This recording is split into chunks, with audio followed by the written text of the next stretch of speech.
Las Vegas in the 60s, where the cocktails flowed like the Colorado River. The stakes were higher than a high roller's penthouse suite, and the men who ran the town were tougher than a $2 steak. This is where our story unfolds. A tale of pride, power, and one hell of a punch. This is the story of how Frank left the Sands. It's Labor Day 1967. Okay, and Frank is not happy for a lot of reasons. Howard Hughes has bought the Sands. Now, Hughes and Sinatra never got along. Frank was more liberal-leaning. Hughes was very conservative. They both were in love with Ava Gardner at different points. And of course, Ava broke Frank's heart. Frank Sinatra, old blue eyes, the chairman of the board. He ruled the Copa room at the Sands like a king. His voice a weapon of mass seduction, his charm as potent as a loaded dice.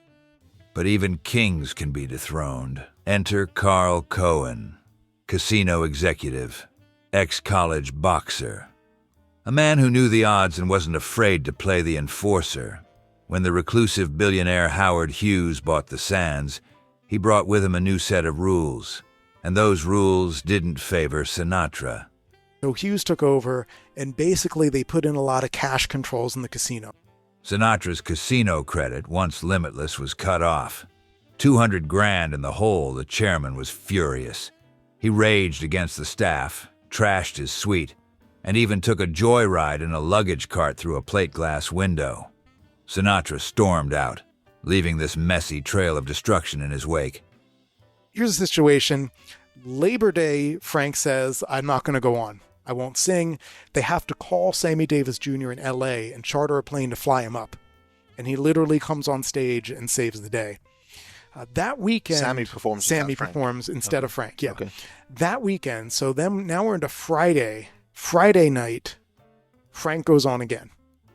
And there are 6 Apollo astronauts in the audience.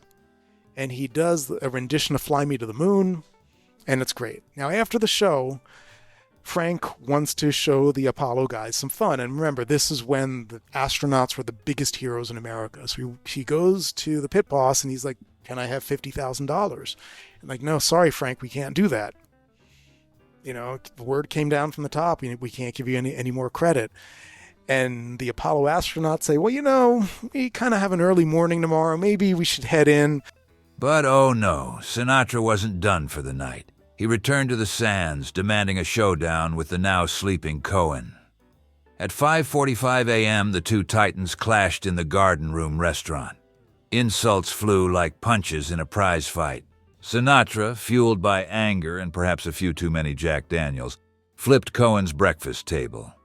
Frank was it embarrassed him so much, he was livid. So there's a lot of back and forth. He actually flew back home to Palm Springs and then flew back out again Sunday night. And then got into a confrontation, ran into the switchboard because they wouldn't connect him to Jack and Trotter or Carl Cohen, ran into the switchboard room, pulled out all the wires, threatened a security guard, and finally around 5 a.m, Carl Cohen, they called Carl Cohen.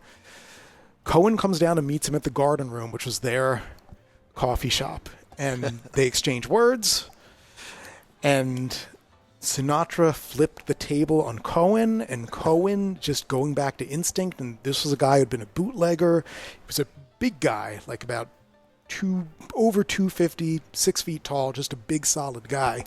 Just instinctually, right hook, boom, hit him in the mouth. Hit Frank in the mouth. Wow. Frank is down on the floor.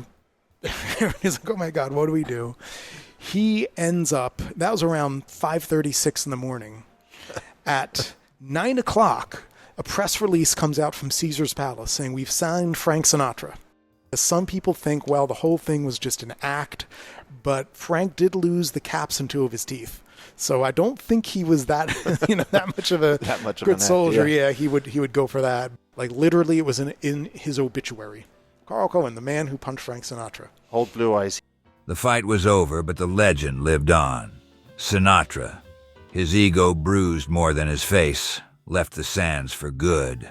Cohen, the unlikely hero, became a Vegas legend. Stay tuned to my Money and Mayhem channel for more stories coming soon.